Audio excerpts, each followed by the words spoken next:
dando sequência nesta semana, como eu já tenho dito, nós estamos falando e vamos continuar a falar sobre libertação, sobre liberdades, sobre sermos livres, não é verdade? E eu estou abordando essa questão de livres para sempre.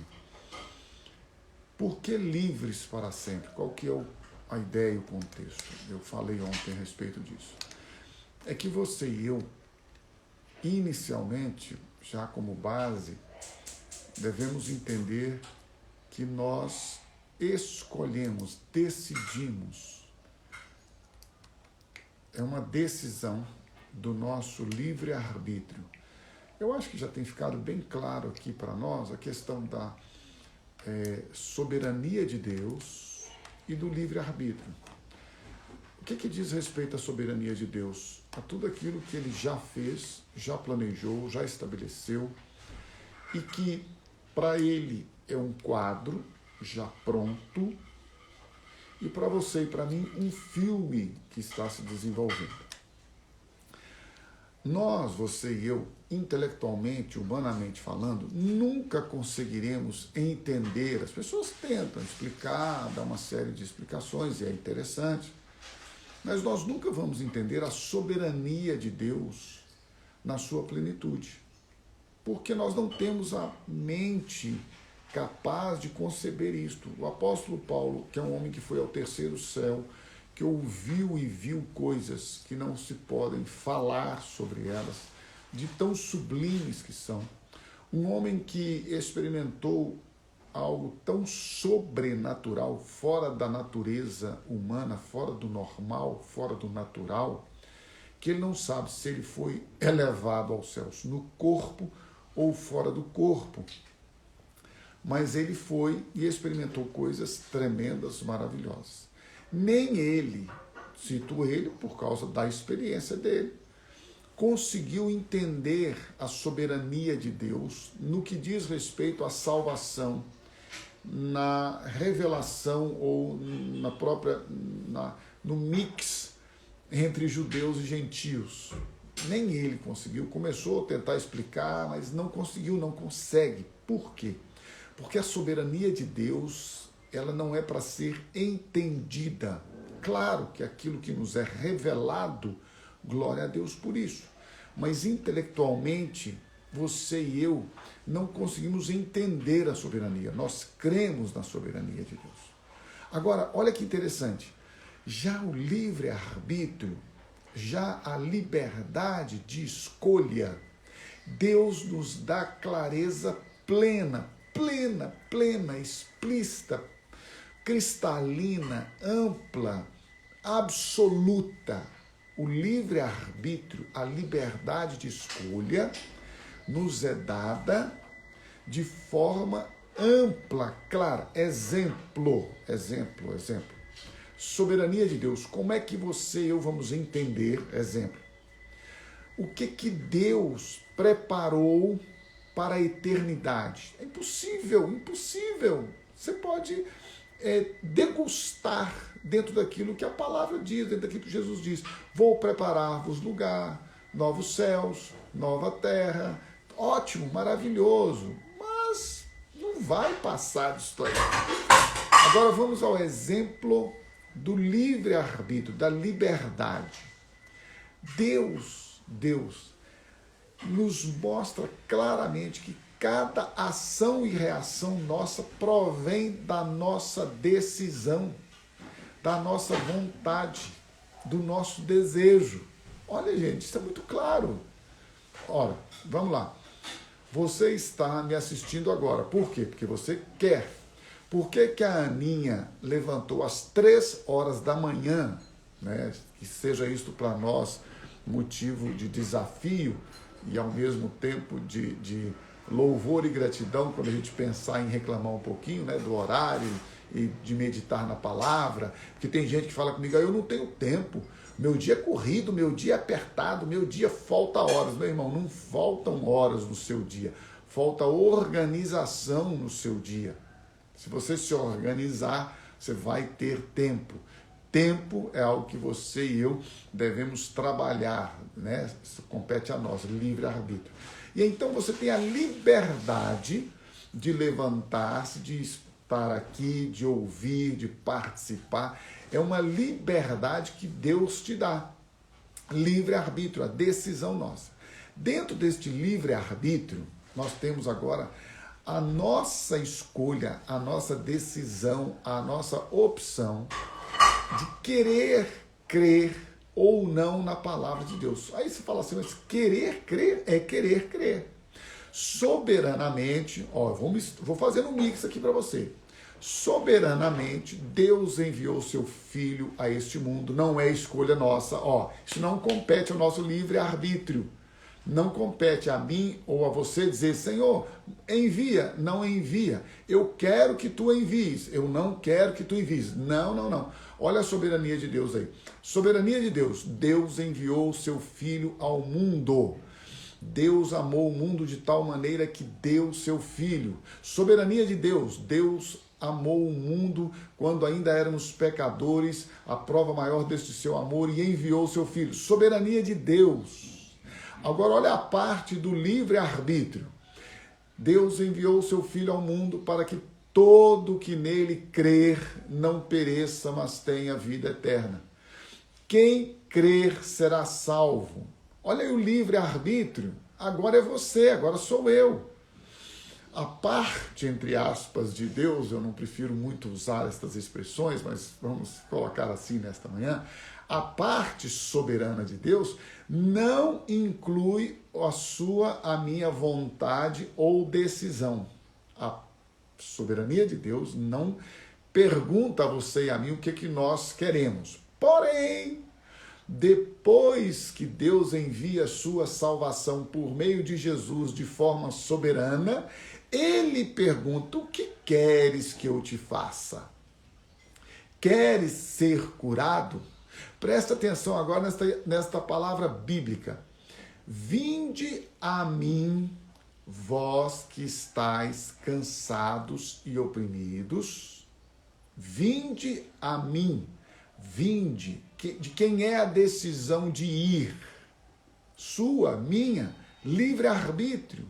Vinde a mim, vós que estáis cansados e oprimidos.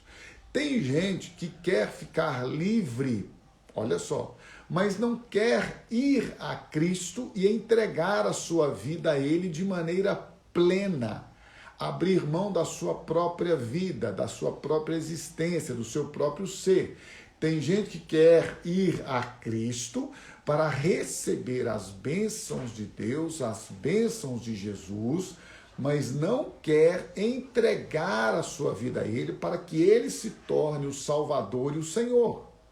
Então Jesus disse, vinde a mim, livre-arbítrio, vós que estáis cansados e oprimidos, soberania de Deus, e eu vos aliviarei. Gente, salvação é graça, é soberania, mas a graça de Deus, a soberania de Deus, olha que loucura para nós, hein? Olha só, ninguém, nem Deus, pode impedir a vontade dele de se cumprir na sua e na minha vida, a não ser nós mesmos. Eu sei que isso pode parecer estranho, porque você pode dizer, mas Deus, Ele faz o que Ele quer, Ele manda, Ele... Ok, eu sei que Ele é onipresente, onisciente, onipotente, eu entendo tudo isso, irmão. Mas Deus não pode contrariar a sua palavra. E a palavra de Deus diz que depende, somos nós, você e eu, que decidimos receber ou não a salvação. Veio para o que era seu. Jesus veio para o que era seus. Quem são os seus? Quem é o seu? O povo judeu, a nação de Israel, veio para o que era seus. Mas os judeus, não o receberam. Recebe, você recebe se você quiser. Não o receberam. Olha a expressão bíblica, estou lendo a Bíblia para você. Mas a todos quantos o receberam, livre-arbítrio. Deu-lhes o poder de serem feitos soberania. Ninguém se faz filho de Deus, mas Deus só pode fazer-nos filhos dele quando nós o recebemos a Jesus. Isto é, ser livre para sempre. Por isso tem um monte de gente aí que é crente.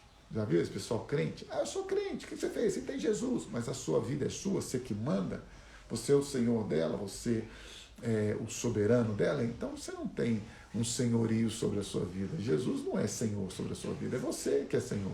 Você só agregou a Bíblia, as bênçãos, as promessas, você agregou a oração, uma série de coisas à sua vida.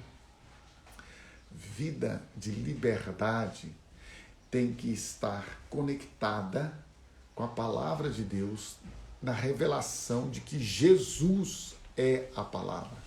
Jesus é o caminho, a verdade e a vida. Jesus é o Salvador. Jesus é o Senhor. Jesus é o único nome, único, Jesus.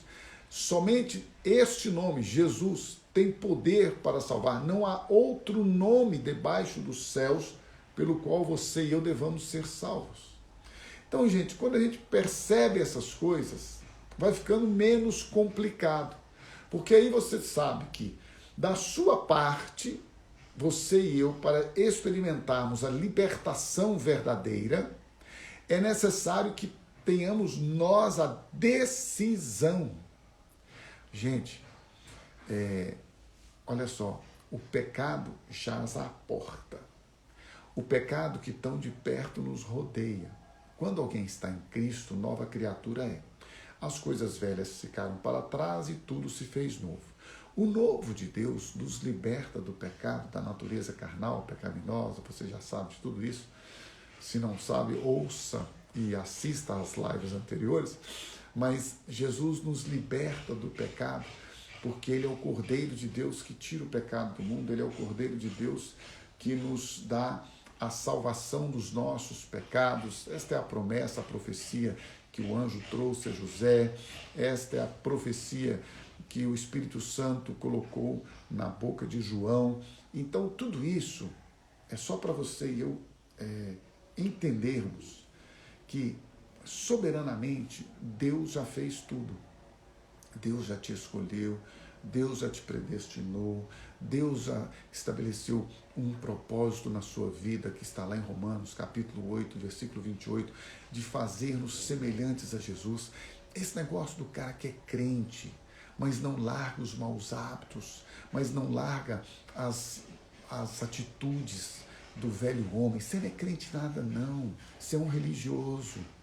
Você acha que você é crente, você conhece a Bíblia, você tem muito gogó, fica falando. Eu não aguento gente que fica falando, não, porque eu sou da comunidade da graça, eu aprendi assim, porque é assim, eu estou crucificado com Cristo. Você é mentiroso, desonesto, não cumpre sua palavra, enrolado. Você pode ser da comunidade da graça, você pode ser da igreja que você quiser.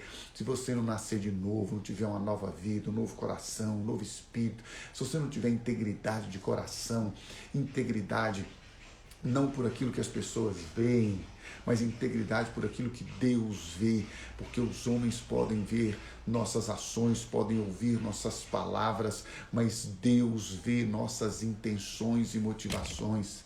Então, o que vale para Deus não é aquilo que eu falo, é aquilo que eu vivo na minha intimidade com Ele, o que Ele vê no meu coração. Sabe, é gente que sabe muita Bíblia, sabe, dá muita lição de moral, sempre está certo. Eu não aguento mexer com gente que sempre está certo, sempre tem uma justificativa, sempre tem um motivo. Ei, reconheça seu pecado, reconheça que você errou, reconheça que você pisou na bola, reconheça que você não é tudo isso que você acha que você é, não. Você não é essa cerejinha maravilhosa, não. Você não é essa última cocada do pacote, não. Para quem gosta de pé de moleque. Para quem gosta, não, você não é isso. Ei, menos, quase nada, minimamente, virou pó. Você não é nada, não. Você está crucificado com Cristo e Cristo é a sua vida.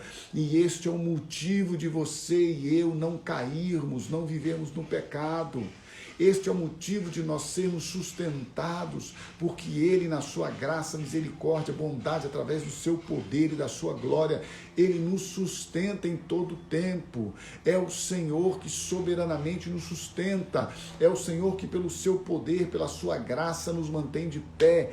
Mas tudo isto depende de você e de mim, depende de nós reconhecermos que precisamos e aceitarmos a vida dele em nós, o Espírito dele em nós, nos guiando, nos convencendo, nos instruindo, nos ensinando.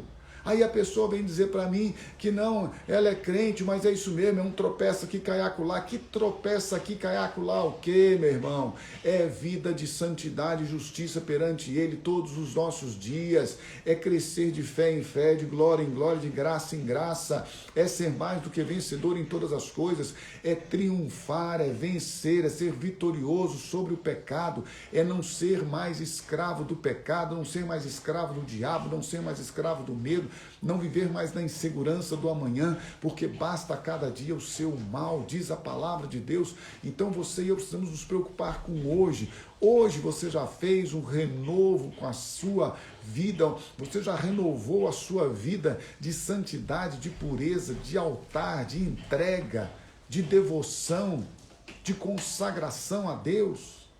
Hoje, logo pela manhã, a Aninha pela madrugada, os outros que estão lá em Boston, em Massachusetts, ou na Flórida, não importa, no Japão, na Itália, está em gente de tudo quanto é lugar conectado aqui conosco. Não importa onde você está, não importa que hora seja, o que importa é que todos os dias nós precisamos confessar a nossa nova vida com Cristo, em Cristo. Todos os dias nós precisamos desfrutar de uma paz que vem dele e só vem dele. Todos os dias nós precisamos entender, pela revelação do Espírito Santo, que a graça de Deus nos sustenta, mas ela só nos sustenta porque nós queremos, porque nós declaramos: eu quero, eis-me aqui, Senhor, cumpra-se em mim a tua palavra, seja feita a tua vontade e não a minha vontade. É isso que nós precisamos entender, é isso que nós precisamos desfrutar. Quando você se submete a Deus, quando você obedece, você está simplesmente testemunhando que você ama. Deixa eu dar uma notícia para você, meu irmão. Quem ama, obedece. Tem inclusive uma live com esse texto, com esse título: amar é igual a obedecer. Eu vou pedir para colocar os títulos nas lives agora, que eu lembrei que não tem, né? Mas dá para você procurar. Mas é assim. Na graça de Deus, você pode se render a Ele, mas veja bem, meu irmão e minha irmã, é uma decisão racional, intelectual, está aqui ó, na minha cabeça. Veja bem, eu tenho todos os motivos que eu quiser para satisfazer os meus instintos humanos, naturais. E estes vão me conduzir, me levar ao pecado. É por isso que a Bíblia diz que eu não fico lutando contra a natureza carnal. Eu não luto contra a carne, o espírito luta contra a carne luta contra o espírito. Isso já passou. Eu estou crucificado com Cristo, eu já morri com Ele. Já sou uma nova criatura, sou livre do pecado. Isso já passou. Mas na minha vida humana, terrena, neste corpo, diz o apóstolo Paulo, eu esmurro ele todo dia. Eu falo com esse corpo aqui, ó, você precisa me obedecer. Eu falo com esse corpo todo dia, a Bíblia diz, você deve dominar o seu corpo, você deve dominar os seus desejos. Quem é nascido de novo tem o Espírito Santo, quem tem o Espírito Santo tem o fruto do Espírito, e o fruto do Espírito é domínio próprio. Então não me vem com essa conversa de tropeça aqui, cai acolá, não. Eu vou te falar qual que é a conversa que eu quero para você. É de fé em fé, de glória em glória. Aquele que é santo, santifique-se mais. Sede santos em toda a vossa maneira de viver. Essa que é a conversa que deve estar na nossa mente, trazendo à memória aquilo que me dá esperança. Eu devo profetizar aquilo que a palavra de Deus diz, não aquilo que eu vejo, ouço, sinto. Veja bem, eu não estou dizendo que você não deva ouvir, sentir, não estou falando isso não. Eu só estou dizendo que você precisa, e eu também, nós precisamos viver pela fé, fé na palavra. Eu estou vendo a enfermidade diante de mim, eu estou com a enfermidade do meu corpo, estou. Mas a palavra de Deus diz que Jesus Cristo tomou sobre si todas as minhas dores e enfermidades. Então a minha oração e a minha palavra profética é: Senhor, traz a cura para o meu corpo, porque a tua palavra diz que Jesus Cristo tomou sobre si todas as minhas dores e enfermidades. Eu quero que esta dor seja repreendida, que saia da minha vida, do meu corpo agora, em nome de Jesus. Que este mal seja expulso do meu corpo, em nome de Jesus. Esta é a minha oração e esta é a minha palavra contra meus sentimentos. Eu não estou ignorando. Você tem que tratar. Eu vou tomar remédio. Se eu tiver com um tratamento, eu vou fazer. Se tiver com depressão, eu vou tomar remédio. Se eu tiver com câncer, eu vou fazer quimioterapia, radioterapia, o que tiver que fazer. Enfim, o que tiver que fazer, eu vou fazer. Eu não estou negando a realidade. Eu estou dizendo que eu ando acima da realidade. Porque para mim, muito além de tudo que possa ser real, a palavra de Deus é verdadeira. A realidade que eu vivo, seja das minhas emoções, sentimentos, do que eu vejo, do que eu percebo, do que eu ouço, preste atenção, tudo isso que é real passará, mas a palavra de Deus permanecerá para sempre. Então, se eu tenho que me firmar, eu vou me firmar na palavra de Deus. Se a palavra de Deus diz que Ele vai suprir as minhas necessidades, eu posso estar tomando água, só água, dá licença. Posso ter só água todo dia. O pão dormido, mas eu vou continuar confessando com a minha boca que o meu Deus, Ele há de suprir todas as minhas necessidades. Pode ser que neste momento de privação e de necessidade Ele esteja me ensinando a viver tanto em abundância quanto em necessidade. Mas de uma coisa eu sei, não importa a minha realidade, eu não a nego nunca. Sou extremamente consciente, racional, prudente e previdente. Mas eu sei que o meu Deus é poderoso para fazer infinitamente além daquilo que pedimos ou pensamos, segundo o seu poder que opera em nós. Somos livres para sempre? Somos livres para viver debaixo da autoridade das Escrituras Sagradas, da Palavra de Deus. Você é livre. Jesus Cristo te libertou. Lá na cruz do Calvário, lá onde Ele tomou sobre si a sua dor, o seu pecado, as suas enfermidades, Ele também tomou no seu corpo a sua, a minha, a nossa natureza carnal e destruiu, aniquilou, crucificou com Ele o nosso velho homem, destruiu a natureza carnal, o pecado que habitava em nós, Ele arrancou de dentro de nós, porque Ele é o Cordeiro de Deus que ofereceu o seu próprio sangue, sua própria carne. Ele foi oferecido como sacrifício, como libação. Ele foi totalmente consumido no altar celestial como o Cordeiro de Deus, perfeito, sem mancha, nem mácula, nem ruga, sem impureza, sem nada, puro, perfeito. E este Cordeiro que foi oferecido nos céus, no tabernáculo celestial, Ele comprou com o seu sangue a sua, a minha, a nossa vida, para nos fazer livres para sempre. Ele pagou a dívida que você e eu tínhamos para com Deus. Nossa dívida não era com o diabo não, viu, gente? Deixa eu te dar uma notícia aqui, ó. A palavra de Deus diz assim: a alma que pecar, essa morrerá. O salário do pecado é a morte. Isto é sentença, juízo da palavra de Deus. O diabo só usava a nossa dívida com Deus para nos acusar, ok? O diabo nunca teve poder para destruir a nossa vida. Nós, você e eu, é que demos a Ele a autoridade sobre nossas vidas, sobre nossa vida, quando nós rejeitamos a Deus. Fique claro isso. Tem gente que tem medo do diabo, medo de um derrotado, medo de um vencido, medo de alguém que foi destruído, medo de alguém que foi aniquilado, medo de alguém que foi exposto publicamente na cruz. E sobre ele, Jesus Cristo triunfou. Ei, entenda isto, meu irmão e minha irmã. Você e eu somos livres, livres para sempre, por meio de Jesus Cristo, por meio da sua morte, ressurreição, por meio do seu sacrifício. Nós somos livres, gente. E agora, como livres, nós devemos viver, não mais escravos do pecado, não mais deixando que este corpo seja oferecido para o pecado, para a impiedade, para a maldade, para a iniquidade, mas que este corpo seja dominado e oferecido para a santidade, para a pureza. É assim que funciona. E não vem com esse papo para cima de mim, mas eu sou fraco, a carne é fraca, vai nascer de novo. Você tem que morrer.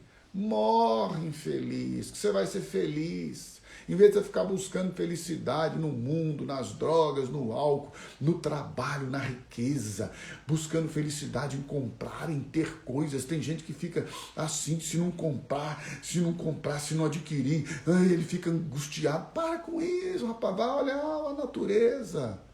Vai olhar as flores do campo, as aves dos céus, vai curtir a natureza, meu irmão. Vai curtir intimidade com Deus, vai se deleitar na provisão da glória de Deus. E vai viver uma vida mais leve, gente. Para com isso, meu irmão. Para de viver essa vida pesada. Para de querer ser reizinho na sua casa. Para de querer ser o chefinho. Larga de ser revoltado, senhor. Tem gente que chega em casa, acha que é o chefão, o poderoso chefão. Assiste a série, rapaz. Se deleita lá no filme. Você não é poderoso chefão, não. Você é o poderoso serviçal. Aquele que quiser ser o primeiro, seja o primeiro a servir. Quem quiser ser o maiorzão, grandão, poderosão, bacanão, é o primeiro a servir, rapaz. Sua liderança é em amor. Vou entrar nisso hoje, não. Ser livre. Livre por meio de Cristo. Livre por meio da palavra. Livre por meio daquele que nos chamou para a liberdade. Portanto, viva como livre. E lembre-se, nada, ninguém pode impedir você de tomar a decisão de viver para a glória de Deus, de viver para Jesus. Tão somente entrega a tua vida a Ele. Confia nele. Quem confia, entrega. Quem confia, entrega. E quem entrega em confiança, descansa. E quando você descansa, Ele que começou esta boa obra, esta linda obra, maravilhosa obra, Ele mesmo, Ele que começou, nosso Pai amoroso, vai aperfeiçoar esta obra até a volta de Cristo Jesus.